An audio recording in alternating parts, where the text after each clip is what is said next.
आज है 14 जुलाई 2000 का प्रातः क्लास। हेडिंग दिया है मीठे बच्चे, इस बेहद नाटक में तुम वंडरफुल एक्टर हो।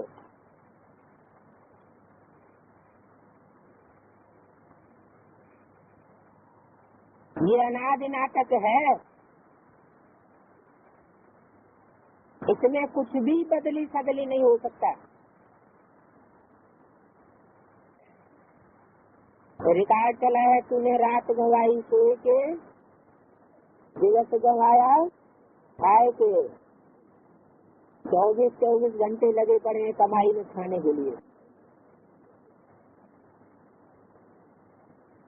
मनुआ जीवन अमोल है, कौड़ी बदले जाए रे। काय के बदले में? कौड़ी के बदले में अमोल जीवन जा रहा है। कितना बढ़िया गीत है, बढ़िया है कि ब्राह्मणों के लिए बुढ़िया हो गया।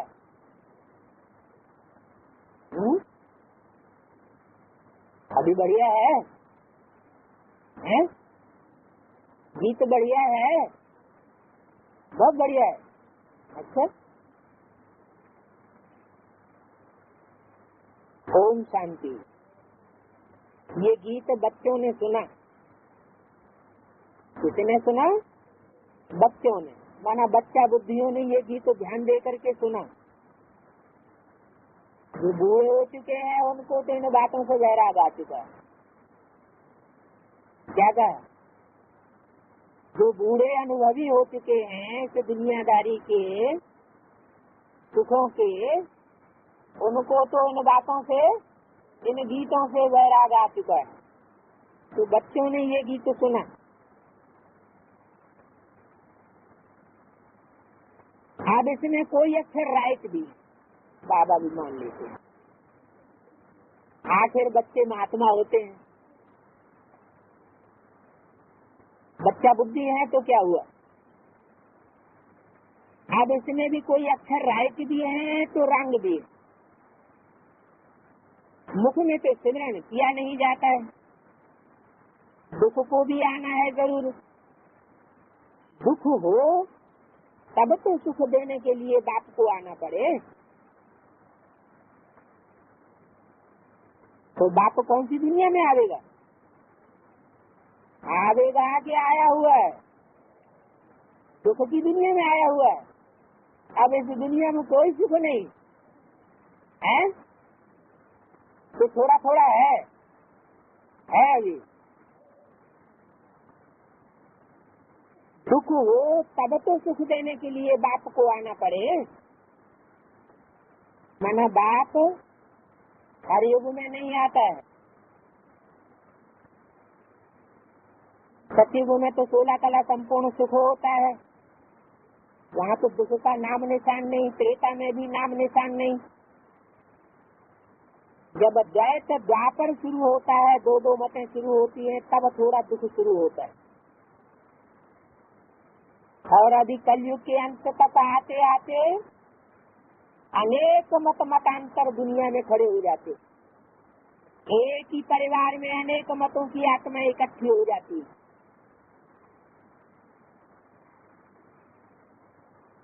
तो जब बहुत अशांति हो जाती है, वाइब्रेशन की, वाचा की, वृत्तियों की और फिर कर्मेंद्रियों की भी बहुत बेविचार हो जाता है, तो बाप को भी आना पड़े। मीठे मीठे बच्चों को मालूम है अभी हम सुखधाम के लिए पढ़ रहे हैं। क्या ये मीठे मीठे बच्चों को मालूम है? जो भगत बच्चे हैं वो बाप को प्रिय नहीं है, उतने मीठे नहीं लगते, क्योंकि वो कौन सी प्राप्ति करने के लिए मांग करेंगे बाप से? अंतकाल की, इसी जन्म की प्राप्तियों की मांग करते हैं। तो जैसे भगत, बाप को कौन से बच्चे प्रिय हैं? ज्ञानी तू आत्मा मुझे विशेष प्रिय हैं। क्यों? क्योंकि वो अल्पकाल की प्राप्तियों में अपनी बुद्धि को नहीं डुबोते। काय में डुबोते हैं?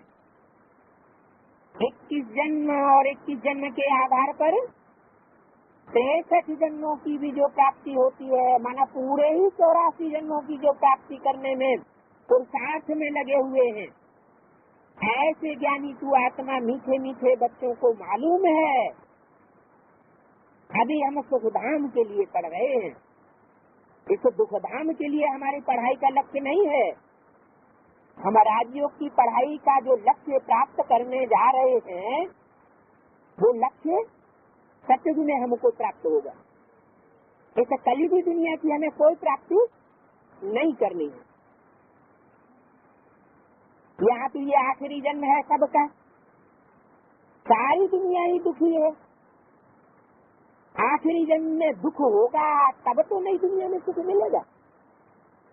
अगर इस जन्म में पूरा दुख रूपी अंधियारा न हुआ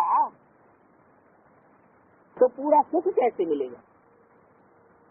जैसे बाबा कहते हैं फुल प्रिंस कब बनेंगे? जब फुल बैगर बनेंगे। तो पूरा दुख अगर इस दुनिया में हो जाता है तो हमको फायदा है कि घाटा है? फायदा है। अच्छा, अभी तो बहुत शांति का पीरियड चल रहा है, अभी तो कोई दुख और अशांति नहीं है। कोई हिंदू मुसलमान से ईसाइयों की बौद्धियों की कोई मारा मारी नहीं चल रही। जब मारा मारी की दुनिया शुरू होगी तब पता लगेगा कि दुख अच्छा लगता है कि सुख अच्छा लगता है। क्यों? दुख अच्छा लगेगा? नहीं लगेगा है? अभी बाप आया हुआ है छत्र छाया बन करके, कितने भी दुख के पहाड़ टूट पड़े, लेकिन बाप हमारा रक्षक है। तो जो बच्चे छत्र छाया के अंदर होंगे वो कितना भी दुख क्यों न पड़े, उस दुख के परिस्थिति में भी अपने को सुखमयी स्थिति में अनुभव करेंगे। तो हम दुख की दुनिया की प्राप्ति के लिए कोई इच्छा नहीं करते। हम कहाँ के लिए इच्छा कर रहे हैं? सुखधाम के लिए पढ़ रहे हैं, शांति धाम और सुखधाम। हमारी पढ़ाई का लक्ष्य सुखधाम और शांति धाम। तो वहाँ जाना है क्या? सुखधाम में और शांति धाम में जाना है क्या? वहाँ जाने के लिए पढ़ाई पढ़ रहे हैं। बहुत से तो स्टूडेंट आज की दुनिया में इसीलिए पढ़ाई पढ़ते हैं कि अच्छी पढ़ाई कर लेंगे, फर्स्ट क्लास मार्क्स से पास होंगे BA MA में, तो हो सकता है कि विदेशी गवर्नमेंट हमको बुला ले, या हमारी देशी गवर्नमेंट ही हमको विदेश में पढ़ाई पढ़ने के लिए भेज दे। तो कहाँ के लिए पढ़ रहे हैं? सुखधाम और शांति धाम के लिए पढ़ रहे हैं। तो वहाँ जाना है कि नहीं जाना है? जाना है कि सुखधाम शांति धाम को यहाँ आना है?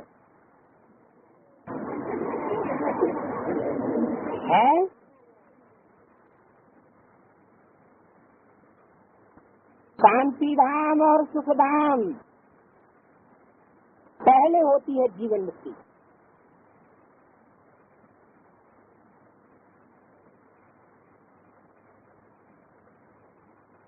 हमारी बुद्धि में पहला लक्ष्य क्या होना चाहिए? हमें जीवन मुक्ति प्राप्त करनी है। मुक्ति तो शांति धाम की स्टेज है, उससे भी ऊंची स्टेज क्या है? जीवन भी रहे और जीवन में रहते हुए सुख शांति रहे, ये हमारा लक्ष्य है। तो पहले होती है जीवन मुक्ति लक्ष्य रूप में। शांति धाम तो घर है, वहाँ कोई पाठ नहीं बजाया जाता। ऐसी स्टेज जब बनती है, जब निसंकल्प स्टेज हो, बीज रूपी स्टेज हो, तो ऐसी स्थिति में रहने वाला अगर कोई कर्म करता भी है तो उसका कोई फल नहीं बनता। इसलिए बताया कि काम किया न किया बराबर हो गया, जैसे कि काम किया ही नहीं।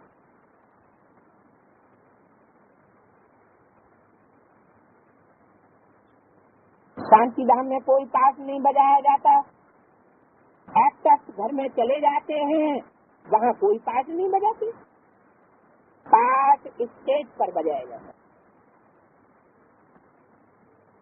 ये दुनियावी जो रंगमंच है, स्टेज है, वो साकार है या निराकार? साकार स्टेज है, यहाँ पाठ बजाया जाता है। जैसे हद का नाटक होता है, वैसे ये बेहद का नाटक है। इनके आद्य मध्य अंत का राज सिवाय बाप के कोई और समझा नहीं सकता। क्या आदि मध्य अंत तो बता सकते हैं। आदि में है कृष्ण, सत्य जी कृष्ण कहो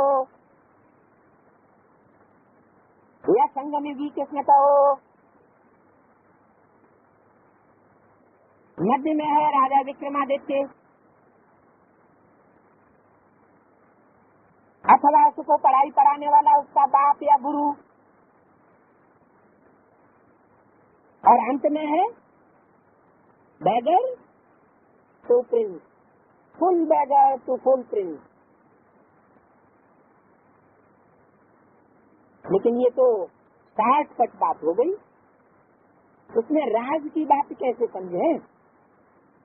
राज क्या हुआ, डिटेल क्या हुआ, गहराइयाँ क्या हुई?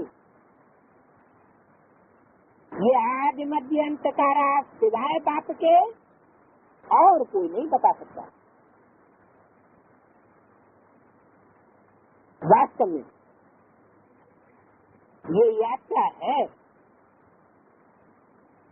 84 जन्मों की, जिसमें कुछ आदि के जन्म है, कुछ मध्य के जन्म है और कुछ अंत के जन्म। यात्रा कहें अथवा युद्ध कहें, युद्ध अक्सर भी सिर्फ समझाने में काम में लाते हैं। हमारा कोई युद्ध है नहीं।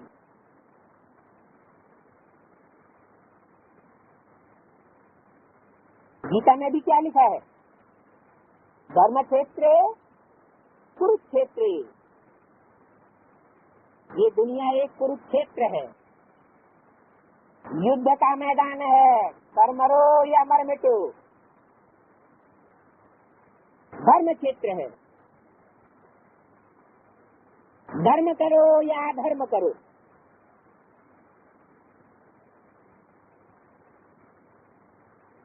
तो ये युद्ध अक्सर सिर्फ समझाने में काम में लाते हैं। वास्तव में हमारा कोई किसी से स्थूल युद्ध है नहीं। पांडव तो किसी से लड़ते नहीं, उसमें युद्ध आदि की कोई बात है नहीं। यात्रा भी अक्षर है, बाकी है तो याद, जिसे विघ्न पड़ते। परंतु हम याद करते करते पावन बन जाएंगे तो विघ्न पड़ना भी बंद हो जाएगी। ये यात्रा पूरी भी यहाँ ही होगी। कहाँ जाना आना नहीं है। क्या कहा कि परम धाम जाना है या सुख धाम जाना है? ये जीवन में रहते रहते ऐसी स्टेज बनानी है, आत्मा ऐसी स्थिति में स्थित हो जाए कि कभी परम धाम का अनुभव करे, निसंकल्प स्टेज, कभी सुखधाम का अनुभव करे, दुख का नाम निशान नहीं, सुख ही सुख, आनंद ही आनंद की अनुभूति हो। तो कहीं जाने आने की बात हुई क्या? नहीं, बुद्धि को सिर्फ व्यायाम कराना है। बच्चों को समझाया जाता है पावन बनकर अपने घर जाना है।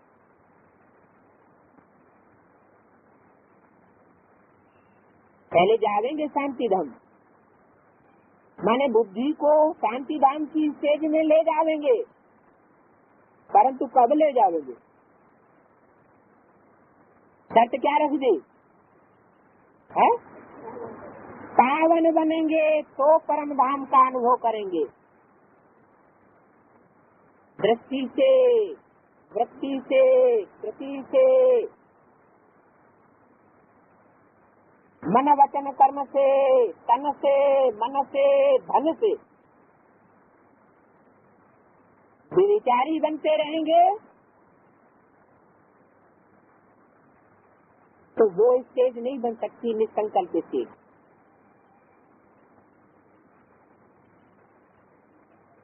निसंकल्प स्टेज बनने के लिए प्योरिटी फर्स्ट पहली शर्त है बाप के घर जाने की।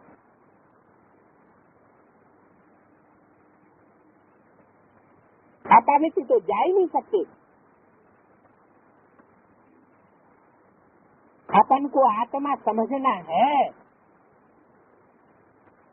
तुमसे ऐसी कहाँ से आती है? आत्मा समझने से कभी इम्प्योरिटी नहीं आई। क्या समझने से आती है?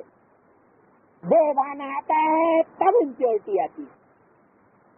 पहले देहभान फिर अपवित्रता। तो अपन को आत्मा समझना है, मुझे आत्मा में सारे चक्र का पार्ट है।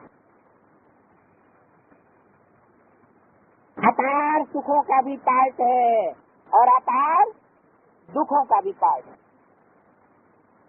क्यों है? अपार सुखों का पार्ट किसी दुनिया का है। सत्युग त्रेता में क्या खासियत होती है जो यहाँ अपार सुखों का पार्ट है? बॉडी कॉन्शियस नहीं है, आत्मा ज्योति बिंदु स्वरूप को याद रहती है। और दूसरी बात है वहाँ कोई प्रकार का भी विचार नहीं है। राधा की दृष्टि कृष्ण में ही डूबेगी, कृष्ण की दृष्टि राधा में ही डूबेगी। विचार कहाँ से पैदा होता है? द्वापरी द्वैत वाले युग से। तो वहाँ से दुख शुरू हो जाता है। तो ये याद रखना पड़े कि मुझे आत्मा में सारे चक्र का पार्ट है, सुख का भी पार्ट है, दुख का भी पार्ट। अभी संगम युग में मैं कौन सा पार्ट बजाऊं? कारण का तो पता चल गया कि आत्मा में दुख कहाँ से आया और आत्मा में सुख का पार्ट कहाँ से आया, क्यों आया।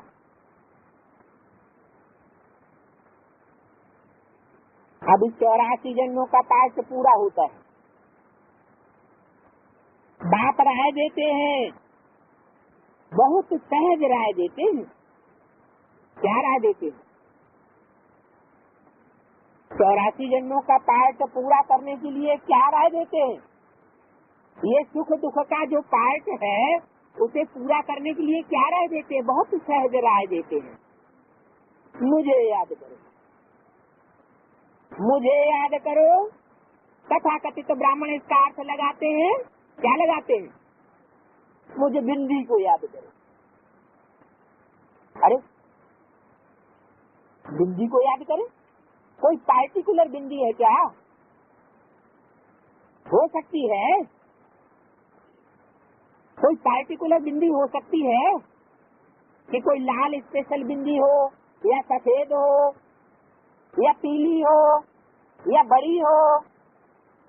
जैसे शिवलिंग भक्ति मार्ग में बहुत बड़ा बड़ा बनाए देते हैं, तो कोई बहुत बड़ा बिंदा हो, ऐसा तो कुछ है नहीं। आत्मा आत्मा बिंदु बिंदु सब एक जैसी, सभी अनुरूप, सूक्ष्म से सूक्ष्म। तो कौन से बिंदु को याद करें? जरूर कोई बिंदु की पैक्युलरिटी होनी चाहिए, तो पाठ से पता चलता है। वो परमात्मा पार्ट, सुप्रीम सोल का पार्ट, वो शिव शंकर भोलेनाथ का पार्ट, वो पहचाना जा सकता है। कैसे पहचाना जा सकता है? ब्रह्मा का पार्ट अलग, ज्ञान होना चाहिए। विष्णु का पार्ट अलग, ज्ञान होना चाहिए। और शंकर का पार्ट अलग।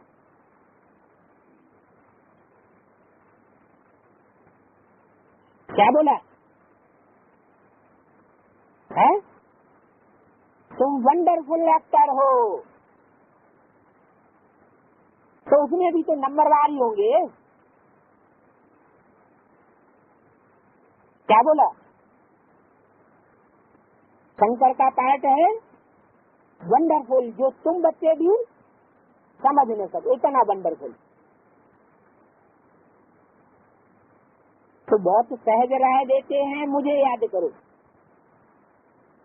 बाकी बैठे तो यहाँ ही हो, कहाँ आते जाते नहीं हो। तो सुख धाम में जाते हो या शांति धाम में जाते हो? नहीं। बात आकर के कहते हैं मुझे याद करो, तो तुम पावन बन जाएंगे।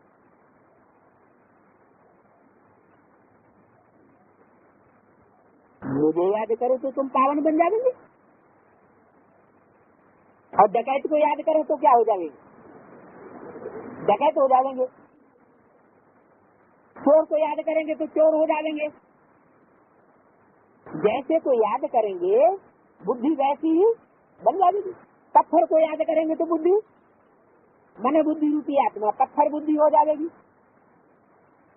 तो मुझे याद करो, मानो सिर्फ बिंदी को याद करें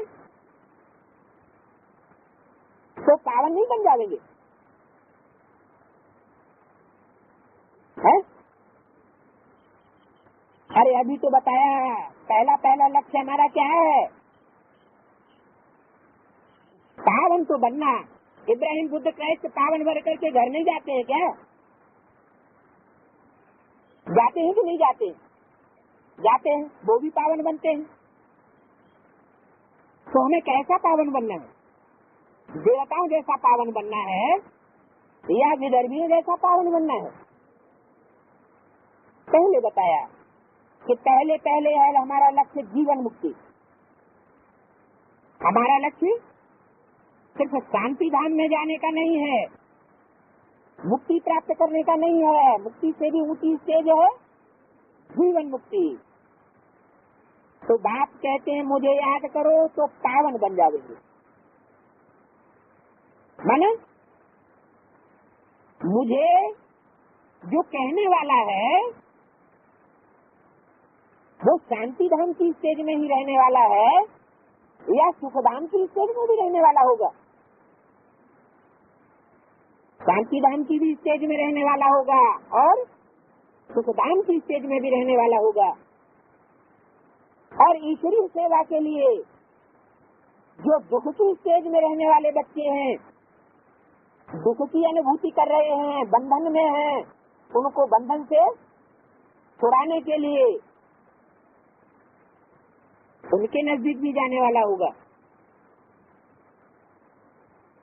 इसलिए बाप कहते हैं तुम बच्चे भी ये 3 अवस्थाएं बनाओ। कौन कौन सी? साकारी माना दुख धाम की स्थिति, ज्यादा टिकने की जरूरत नहीं है। सिर्फ ईश्वरीय सेवा में ढेर सारे जो विघ्न आते हैं, अवस्था नीचे ऊपर होती है, उसका मुकाबला करने के लिए। अगर मुकाबला कम नहीं होता तो उससे क्या होता है? अगर मुकाबला कम नहीं होता है तो उससे क्या होता है? ईश्वरीय सेवा में अगर मुकाबला कम नहीं करेंगे तो क्या होगा? तो और ज्यादा विघ्न आएंगे। इसलिए कहीं जैसे ऊंची स्टेज पर चढ़ते हैं, पहाड़ पर चढ़ते हैं, तो बहुत जोर से तूफान आता है, तो तूफान से बचने के लिए क्या करते हैं? और ऊपर करते हैं, कभी शेल्टर भी लेना पड़ता है, कभी किसी पहाड़ी की शरण भी लेनी पड़ती है। तो ऐसे ही कभी कभी होता है कि ईश्वरीय सेवा में हमको बहुत मुकाबला करना पड़ता है, और ज्यादा मुकाबला करें तो अनिष्ट भी हो जाए। चलो हमारा अनिष्ट न हो, जो हमारे से मुकाबला कर रहा है उसका कोई बड़ा पाप कर्म बन जाए, तो थोड़े समय के लिए रुकना पड़ता है। कहाँ? दुखधाम में थोड़ा तसल्ली से रहना पड़ता है, धीरज धर, धीरज धर। तो दुखधाम की स्थिति का भी हमें अनुभव करना होता है, सुखधाम का भी अनुभव करना होता है, और शांति धाम का भी अनुभव करना होता है। युद्ध कोई है नहीं। युद्ध कब होता है? दोनों हाथों से युद्ध होता है, दो हाथ से ताली बजती है या एक हाथ से? दो हाथ से ताली बजती है। एक आदमी लड़ना चाहता है और हम भी लड़ाई शुरू कर दें, एक आदमी हाथापाई करता है और हम भी बजाय भाग जाने की क्या करें, हाथापाई शुरू कर दें, तो क्या होगा? और घनघोर युद्ध हो जाएगा। एक बोलता है और दूसरा भी बोलना शुरू कर दे, तो क्या होगा? बाकी युद्ध हो जाएगा। तो हमारा कोई भी युद्ध है नहीं। अपने को तमो प्रधान से सतो प्रधान बनाना है, ये सदैव याद रखें कि बाबा ने हमको कौन कौन सी युक्तियां दी हैं, किस किस परिस्थिति में क्या क्या करना है। माया पर जीत पानी है, चाहे काम की माया हो, क्रोध की माया हो, लोभ की हो, मोह की हो, अहंकार की हो, जीत पानी है। जीत पाने के लिए युक्तियां अपनानी। बच्चे जानते हैं 84 का चक्र पूरा होना। कितने का चक्कर? 84 का। 83 का नहीं, क्यों है? 82 जन्म हो गए नहीं? कोई बच्चों का 82 जन्म का चक्कर नहीं हो सकता है? हाँ, बाबा 84 जन्म लेने वाले बच्चों से बात करते हैं जो ऑलराउंडर पार्टधारी हैं, ऑलराउंडर हैं, पूरे 84 जन्मों का जिनको अनुभव है, ऊंचे से ऊंची सुखमयी स्टेज का भी जिन्होंने अनुभव किया है, और नीचे से नीची दुखमयी स्टेज का भी जिन्होंने अनुभव किया है। सुखमय तो सुखमयी स्टेज है ही, लेकिन दुखमयी अति की स्टेज जिसे कहते हैं कभी कभी कहाँ तक सहन करें।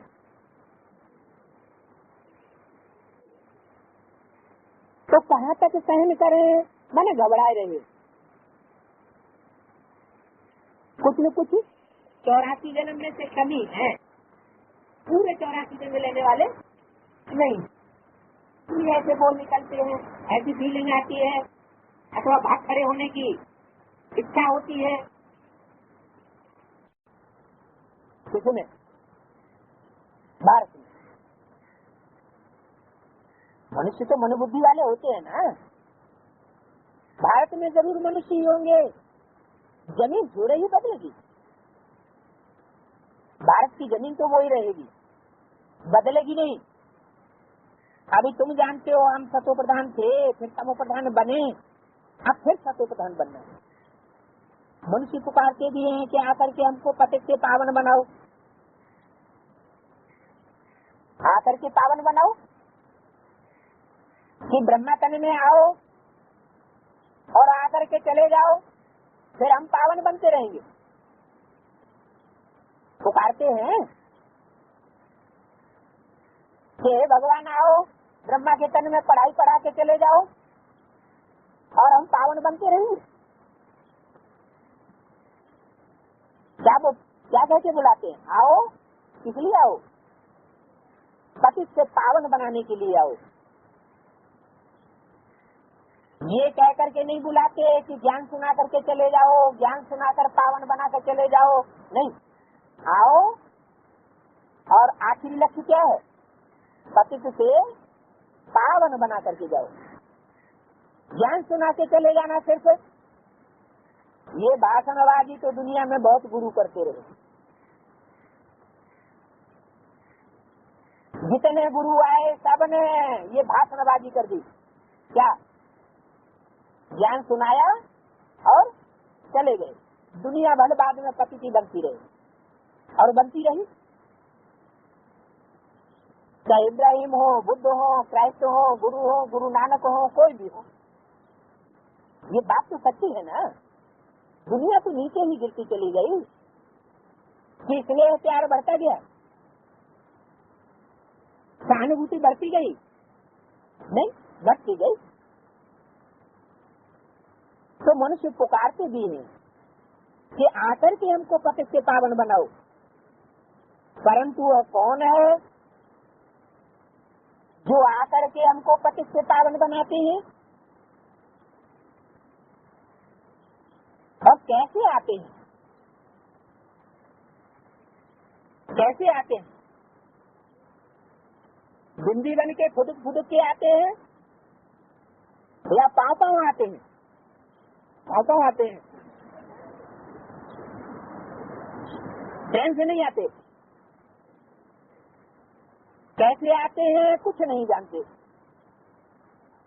है। बिंदी बन करके आते हैं या साकार में पाँव पाँव आते हैं, ट्रेन से आते हैं, बस से आते हैं, कार से आते हैं, कुछ भी नहीं जानते। क्या जानते हैं?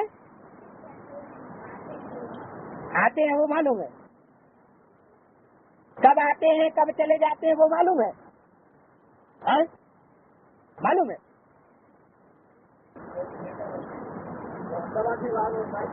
है? है?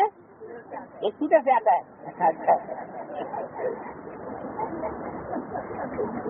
कैसे आते हैं कुछ नहीं जानते। अभी बाबा ने तुम्हें समझदार बनाया। अभी बाबा ने तुम्हें समझदार बनाया है। क्या समझदार बनाया? कैसे आते हैं, कब आते हैं, कब चले जाते हैं, ये जान गए। क्या जान गए? आना और जाना पता चला, कब आते हैं कब चले जाते हैं पता चलता है। मुरली में तो बोला है ये ब्रह्मा भी नहीं, ब्रह्मा को भी पता नहीं चलता कि मैं कब आता हूँ। कितना ऊंच मर्तबा तुम पाते हो। अभी बाबा तुम्हें समझदार बनाया है। क्या समझदार बनाया है? कि बिंदी रूप में नहीं आते हैं, जरूर कोई साकार तन में आते हैं, और जब आते हैं तो बच्चों को पता चलता है। क्या आते हैं क्योंकि साकार तन है तो पता तो चली जाएगी, और जाते हैं तो बिंदी तो है नहीं, है तो साकार, तो जाते हैं तो भी पता चल जाता है। तो कितना ऊंच मर्तबा तुम पाते हो। वहाँ के गरीब भी बहुत ऊंचे। कहाँ के?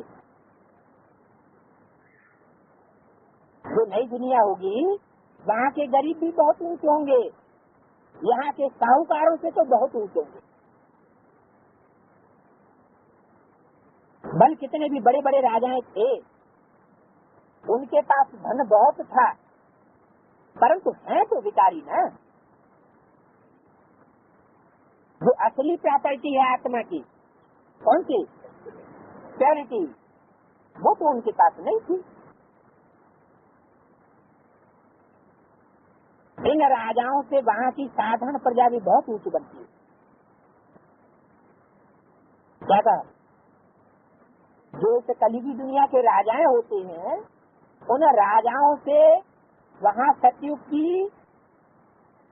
या स्वर्णिम संगम युग की जो साधारण प्रजा होगी वो भी बहुत ऊंची होगी। बाबा फर्क बतलाते हैं। रावण का परछाया आने से पतित बन जाते हैं। क्या कहा? संगम युग में भी बाप के परछाए में है, बाप की स्मृति है, बाप की याद की छत्र छाया के नीचे है, तो क्या अंतर पड़ेगा? पावन पने का अनुभव होगा। और रावण की परछाई में है तो अपवित्रता का अनुभव होना शुरू हो जाता है। निर्विकारी देवताओं के आगे अपने को पतित कह के जो विकारी राजाएं हैं, वो निर्विकारी देवताओं के आगे अपन को पतित कह के माथा जरूर टेकते। कब की बात? द्वापर कलयुग की बात। अभी संगम युग की बात नहीं होगी ये है? संगम युग में भी ये होगा। क्या होगा? जो पतित पने में रहने वाले हैं, ईश्वरीय सेवा तो करते हैं लेकिन स्वार्थ बुद्धि बन करके करते हैं,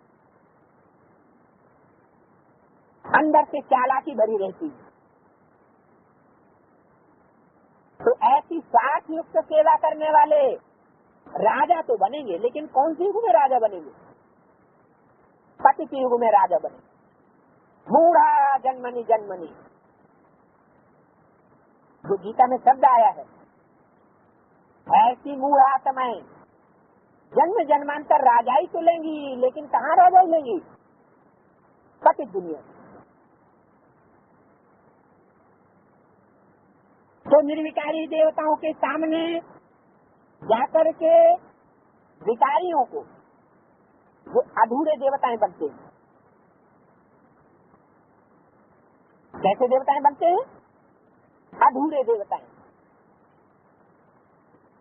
उनको माथा जरूर टेकना पड़े। माथा टेकना माना उनको झुकना पड़े। बाप यहाँ आते हैं तो फट से ऊँच चढ़ाई देते हैं। कहाँ आते हैं? बाप यहाँ आते हैं तो फट से ऊँच चढ़ा देते हैं, और गुरु लोग यहाँ आते हैं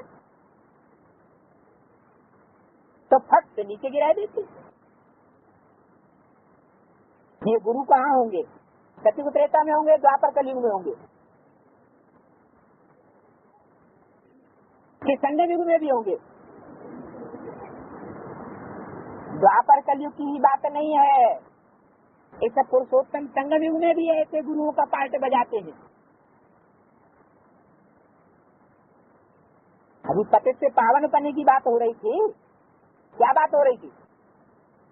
पतित से पावन बनाने के लिए मैं आता हूँ। तो गुरु लोग अपन को समझ लेते हैं। क्या समझते हैं? हम पतितों को पावन बनाने आए हैं। तो स्वार्थ बुद्धि जो है, उसका रिजल्ट फिर क्या निकलता है? संगम युग में लास्ट में उनको माथा झुकाना पड़ेगा। तो बाप आते हैं तो फट से ऊँच चढ़ा देते हैं, और गुरु आते हैं तो फट से नीचे गिरा देते हैं। एक सेकंड की बात है। क्या सेकंड की बात है? निश्चय बुद्धि विजयंती। बाप आकर ऊंच चढ़ा देते हैं। श्रद्धावान लभते ज्ञानम। बाप पर जिनकी श्रद्धा बैठ जाती है, निश्चय बैठ जाता है, उनको फट से ऊंच चढ़ा देते हैं। और गुरु लोग बाप के ऊपर से निश्चय हटा अनिश्चय बुद्धि बने, और कोई गुरु के ऊपर निश्चय धारण कर लिया तो गुरु फट से नीचे गिरा देते हैं। एक सेकंड की बात है, नीचे चढ़ाने में और ऊपर चढ़ाने में। अभी बाप ने तुमको तीसरा नेत्र दिया है। इन आंखों से तो बाप देखा नहीं जाता। है? इन आंखों से वो बिंदी बाप सुप्रीम सोल नहीं देखा जा सकता कि कौन से तन में आया हुआ है, देखा जा सकता है? इन आंखों से देखा जा सकता है, विनाशी आंखों से। ज्ञान की नाथ नेत्र से देख सकते हैं। तो ज्ञान का तीसरा नेत्र बाप ने आकर के दिया है, ज्ञान अंजन सदगुरु दिया। तो अज्ञान का अंधेरा वो किलमिश का विनाश हो जाता है। ऐसे कपड़े पहनता है, काले कपड़े पहनता है, अज्ञान अंधकार। तो बाप ने तीसरा नेत्र दिया है, ये ज्ञान का नेत्र है। कोई तीसरा नेत्र होता नहीं है। तो कोई शंकर को तीसरा नेत्र होता हो, तुम बच्चे दूरंदेशी बन जाते। ऊपर मूल वतन से लेकर सारे ड्रामा का चक्र तुम्हारी बुद्धि में याद। कहाँ से लेकर? मूल वतन से लेकर साकार वतन तक। मूल वतन से सुखधाम और सुखधाम से दुखधाम तक का सारा चक्र 84 का तुम्हारी बुद्धि में है। जैसे हद का ड्रामा देख करके फिर आए सुनाते हैं कि हमने क्या क्या देखा, ऐसे ही अब इस 84 का चक्कर हमारी बुद्धि में बैठ जाएगा। ऐसी आत्मा समझदार बन जाएगी। एक्टर समझदार कौन सा है और बेसमझ एक्टर कौन सा? जो अपने पार्ट को भली भांति जानता हो और एक्ट करता हो वो है समझदार एक्टर। और जो अपने पार्ट को ही भूल जाए, रंगमंच पर जाए और खड़ा हो जाए तो सब हंसेंगे, ताली बजा देंगे। उसको अपना पार्टी भूल गया, क्या बोलना था, क्या एक्ट करना था। तुम्हारी बुद्धि में भरा हुआ है। जो तुम वर्णन करते हो, क्या कहा? हमारी आत्मा में कौन कौन सा पार्ट है वो बाप दादा बोर्ड पर लिख करके बता देंगे, कागज पर लिख कर बता देंगे, मुख से बता देंगे। ये हर आत्मा अपने अपने एक्ट का स्वयं ही है, अनुभव करेगी और बता देगी। हर आत्मा प्रूफ सहित बता देगी कि हमारा ये एक्ट है, हमारा अमुक जन्मों का ये पार्ट है। तो तुम्हारी बुद्धि में भरा हुआ है, जो फिर वर्णन करते हो। उनकी दृष्टि से, वृत्ति से, कर्म से, उनकी चलन से उनका पार्ट प्रत्यक्ष होगा। 14/7/2000 की वाणी का दूसरा पेज। तो बुद्धि में आत्मा का पार्ट भरा हुआ है, जो वर्णन करते हैं, आत्मा में भरकर आते हैं, फिर आकर के डिलीवरी करते हैं। ये फिर हैं बेहद की बातें। तुम बच्चों की बुद्धि में इस बेहद ड्रामा के आदि मध्य अंत का राज रहना चाहिए, जो रिपीट होता रहता है। उस हद के नाटक में तो एक एक्टर निकल जाता है, तो फिर बदले में दूसरा आ सकता है। वहाँ तो चेंज हो जाती है, यहाँ चेंज नहीं हो सकती। वहाँ तो कोई बीमार हुआ तो उनके बदले फिर दूसरा ऐड कर देंगे। ये तो चैतन्य ड्रामा है, इसमें जरा भी अदली बदली नहीं हो सकती। हर एक का पार्ट फिक्स है। तुम जानते हो हम आत्मा, ये शरीर रूपी चोला है जो पहनकर हम बहुरूपी पार्ट बजाते हैं। नाम रूप देश फीचर सब बदलते जाते हैं। एक्टर्स को अपनी एक्ट का तो मालूम होता है ना। बाप बच्चों को ये चक्र का राज तो समझाते रहते हैं। सतयुग से लेकर के कलयुग तक जाते हैं, आते हैं, सतयुग से लेकर कलयुग तक फिर जाते हैं, फिर नए सिरे आकर के पार्ट बजाते हैं। इनकी डिटेल समझाने में टाइम लगता है। क्या कहा? कितना टाइम लगता है?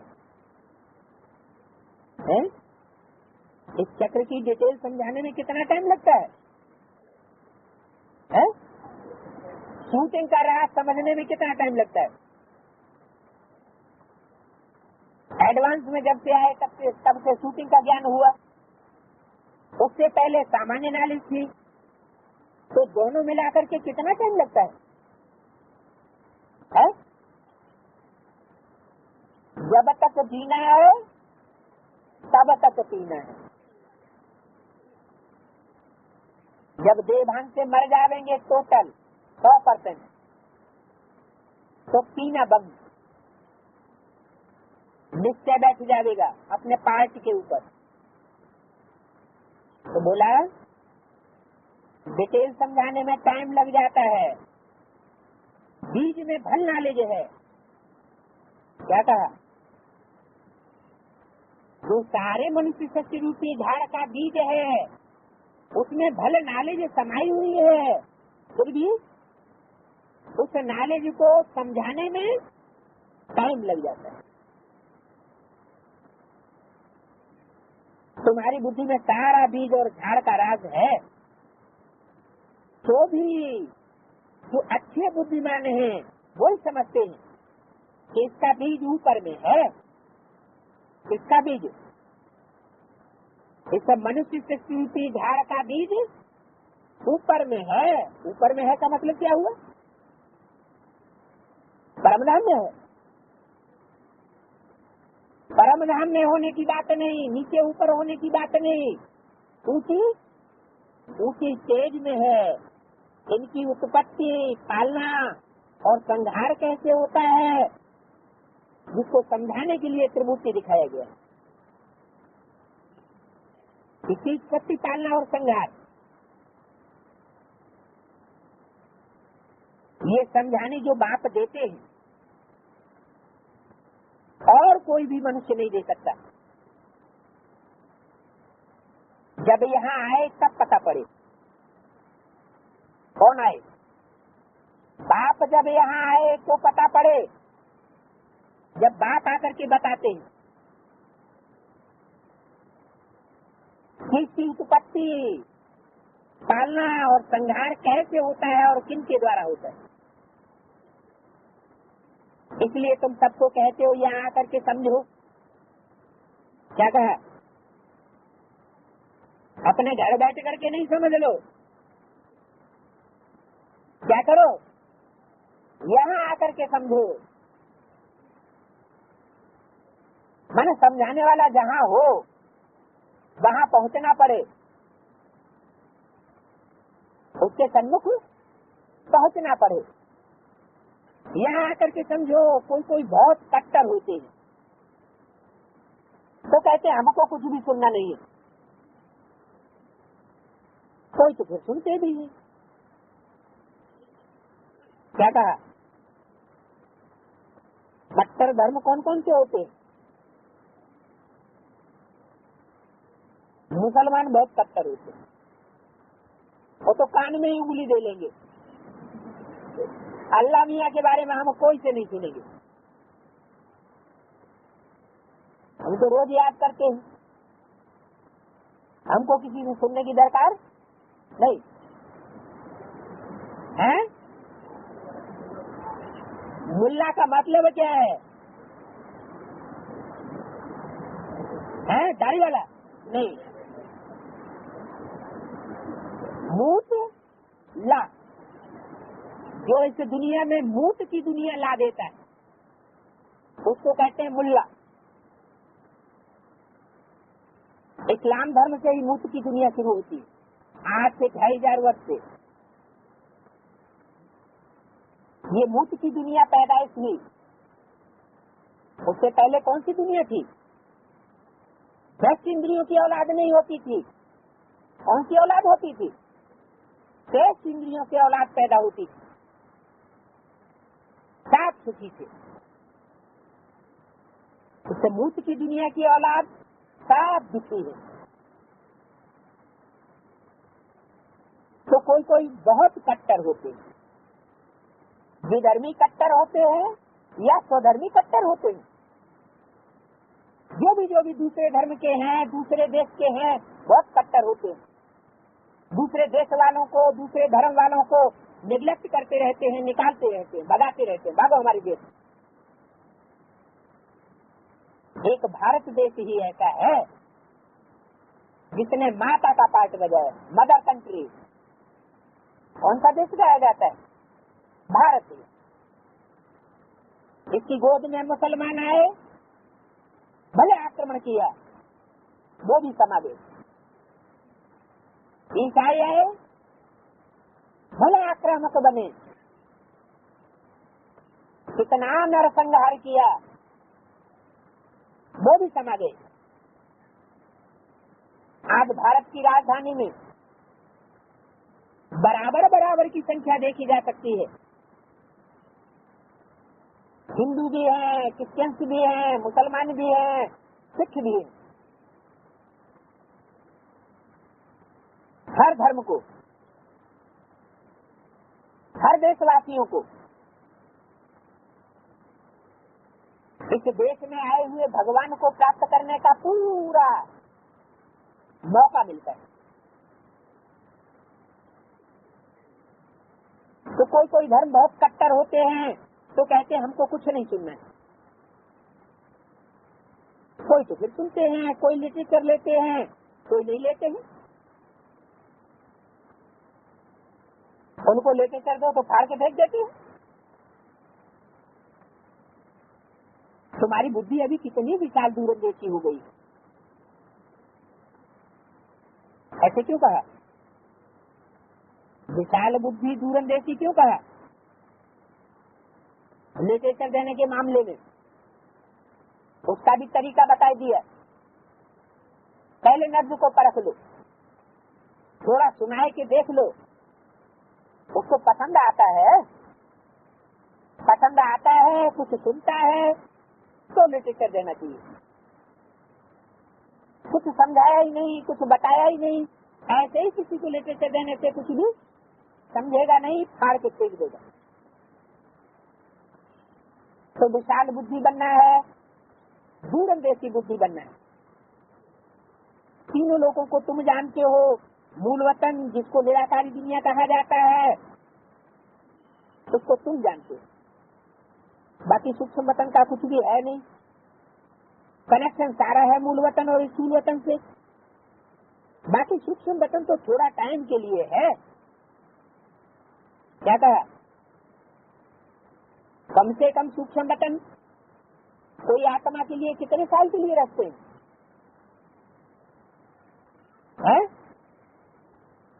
सूक्ष्म वतन की रचना कम से कम कितने साल की बताइए? 40 साल। माना इस दुनिया में कोई ऐसी भी आत्मा है जो सूक्ष्म वतन की साक्षात्कार की बातों को सिर्फ संगम युग में 40 साल तक मानती है। उसके बाद सूक्ष्म वतन कोई ऊपर है ऐसा कुछ नहीं मानती। सूक्ष्म वतन कुछ होता ही नहीं। बाकी जिनके अंदर भक्ति भाव के संस्कार रहते हैं वो साक्षात्कार की बातों पर, स्वप्न की बातों पर विश्वास करते रहते हैं। उनकी बुद्धि में पूरा ज्ञान बैठ गया, उनकी बुद्धि से भक्ति हो जाती है। तो सूक्ष्म वतन तो थोड़ा टाइम के लिए है, बाकी आत्माएं सब ऊपर से यहाँ आती, पांच बजाने। ये झाड़ सब धर्मों का नंबरवार, ये मनुष्यों का झाड़ बिल्कुल एक्यूरेट है, उल्टा झाड़ है। गीता में भी इसका वर्णन है। ऊलम मूलम वधस्ताक है, कुछ भी आगे पीछे नहीं हो सकता। न आत्मा और कोई जगह बैठ सकती है। आत्माएं ब्रह्म महत्व तत्व में खड़ी रहती है, जैसे स्टार्स आकाश में खड़े हुए। ये स्टार्स तो दूर से छोटे छोटे देखने में आते हैं तो बड़े, लेकिन आत्मा न छोटी होती है न बड़ी होती और न विनाश को पाती। तुम गोल्डन एज में जाते हो, फिर आयरन एज में आते हो, बच्चे जानते हैं हम गोल्डन एज में थे? क्या कहा? बच्चे जानते हैं? जो बच्चे नहीं बने हैं वो इस बात को नहीं जानते कि हम गोल्डन एज सत्युग के आदि में थे, अब आयरन एज में आ गए। अभी हमारी कोई वैल्यू नहीं रही है इस दुनिया में। भला माया की चमक कितनी भी है, लेकिन इस दुनिया में हमारी कोई वैल्यू नहीं रही। परंतु यह है रावण की गोल्डन एज, और वो है ईश्वरीय गोल्डन एज। मनुष्य कहते रहते हैं 6-7 वर्षों में इतना अनाज होगा, जो बात मत पूछो। देखो तुम का प्लान क्या है और तुम बच्चों का प्लान क्या है। बाप कहते हैं मेरा प्लान है पुरानी दुनिया को नया बनाना। तुम्हारा तो एक ही प्लान है। जानते हो बाप की श्रीमत से हम अपना वर्षा ले रहे हैं। बाबा रास्ता बताते हैं, कीमत देते हैं, याद में रहने की मत देते हैं। मत अक्षर तो है ना, संस्कृत अक्षर तो बाप नहीं बोलते हैं। जो भी मत देते हैं कौन सी भाषा में देते हैं? हिंदी में देते हैं। बाप तो हिंदी में ही समझाते हैं।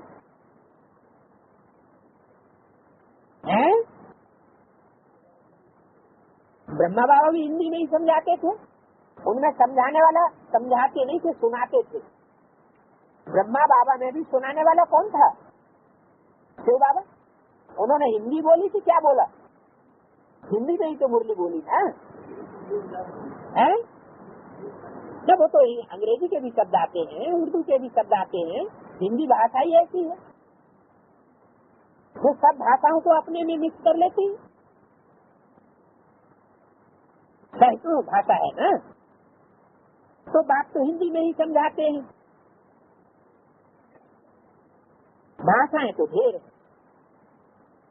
इंटरप्रेटर भी होते हैं जो सुन करके फिर सुनाते हैं। हिंदी और इंग्लिश तो बहुत जानते हैं, पढ़ते हैं। बाकी माताएं घर में रहने वाली इतना नहीं पढ़ती हैं।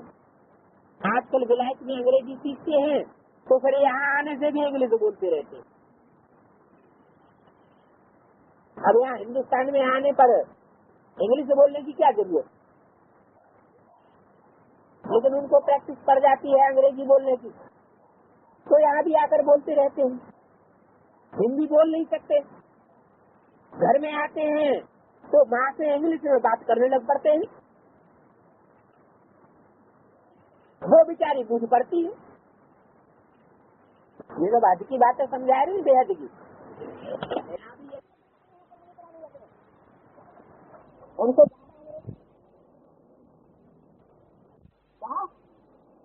अंग्रेजी बातें लख मार होती है। माँ को लाठी मारी जाती है क्या? माँ को प्यार की ममता नहीं भूलती है, उनको प्यार से समझाओ।